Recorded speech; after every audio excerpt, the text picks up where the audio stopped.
Hi guys, this is Gabriel and this is SchellingTube.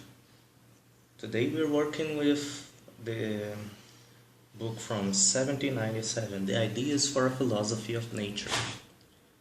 We're working with the introduction. It's volume 5 of the historical critical edition of Schelling's works. Today we will work from pages 91 to approximately 95. The last couple of weeks, we saw that there is a appraisal Schelling makes of Fichte's and Spinoza's philosophy. And he thinks that Fichte's philosophy is a philosophy of freedom, and Spinoza's philosophy is a deterministic account of reality. Such deterministic account, however, has the advantage of enabling a conception of substance that is monistic. So Spinoza accepts an unity between nature and spirit. The problem is that such a unit wasn't thought starting from a subject. It was thought from outside, from without the subject. Thus, it was a dogmatic account.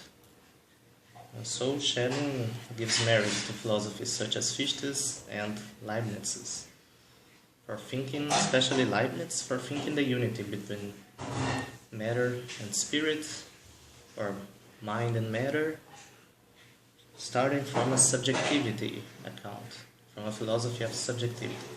And he criticizes the Kantians who did not understand that, according to his point of view, with which I agree. Well, so this was what happened a couple of weeks ago. And now we will see something quite interesting to Schelling, that is the limits of the mechanicistic account of the cause and effect reasoning, based on mechanical or physical, chemical interactions. The limit to mechanical thinking, to mechanicistic thinking, according to Schelling, is one that was already pointed out by Kant. It was the organism. The organism is a limit because it does not enable and does not explain, the self-causality of the organism, the return of the organism to itself, both as a species, in the case of nutrition and regeneration, and also as a gender, as in the case of reproduction. So I recommend the reading of the third critique, the Critique of Judgment, from 1790, especially the teleological judgments. That is the second division of the third critique. In the Teleology, especially from the paragraphs 65 to around 78, we see Kant's accounts on organism, causality, and the role of reason and understanding on the thinking about organisms. There is an English translation. It is not so good in terms of academic resources because it doesn't have the original numbers, the original page numbers, but in the literary aspect it is quite a good translation. It's from J.H. Bernard. I didn't heard about him before, but his translation is quite good, so I recommend it. It's for the Dover edition. So Schelling inherits from Kant the idea that the organism it's a hindrance to mechanicism as an investigative method, and also the importance of self-causality. But as we will see, Schelling departs from Kant's point of view and criticizes it, and he makes a more radical account on the freedom and self-causality of the organism. He will criticize the Kantian theistic account of teleology. He will renounce that. It won't be thought of as necessary by Schelling. This discussion leads back to an important text by Schelling from the same period, roughly the same period, from 1796 to 1798.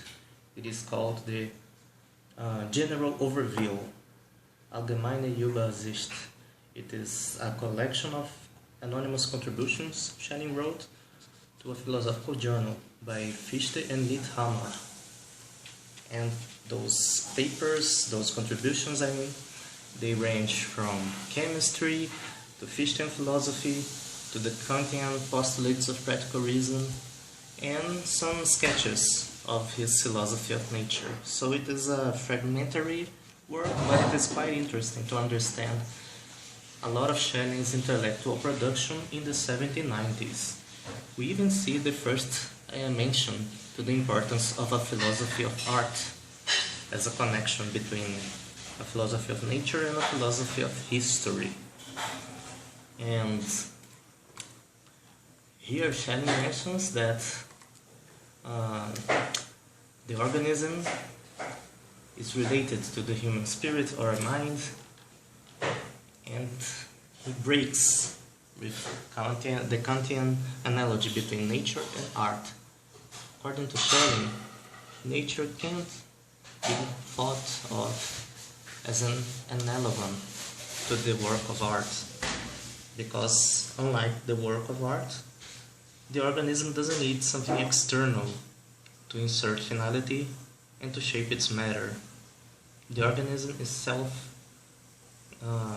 endowed with self-causality. And let's see what else. His analogy is between nature and spirit and organism. This may sound weird for us, but Schelling's idea, his underlying idea, is, as I mentioned earlier in this video, is the unit between mind and matter, nature and spirit, unconscious and consciousness. So, Schelling thinks of the organism as a material expression of the spirit. And he mentions that in each organization there is something symbolical, and each plant is, so as to say, a spiral extension of the soul. This is a quote of his from the General Overview. It's on page 113 on the volume 4 of the Historical Critical Edition. And he believes that the organization can, in the same way as the spirit, can be a representative of the rational activity, of the intelligence that rules and underlies the universe. In terms of history of philosophy, Schelling is bringing back the idea of a world soul, the Platonic and Neoplatonic idea of a world soul, that is, an underlying reason or intelligence in nature and in nature's creations. We will see more about why Schelling denies Kant's idea of teleology in the next couple of weeks. I hope you guys have enjoyed it, and I'll see you soon. Bye.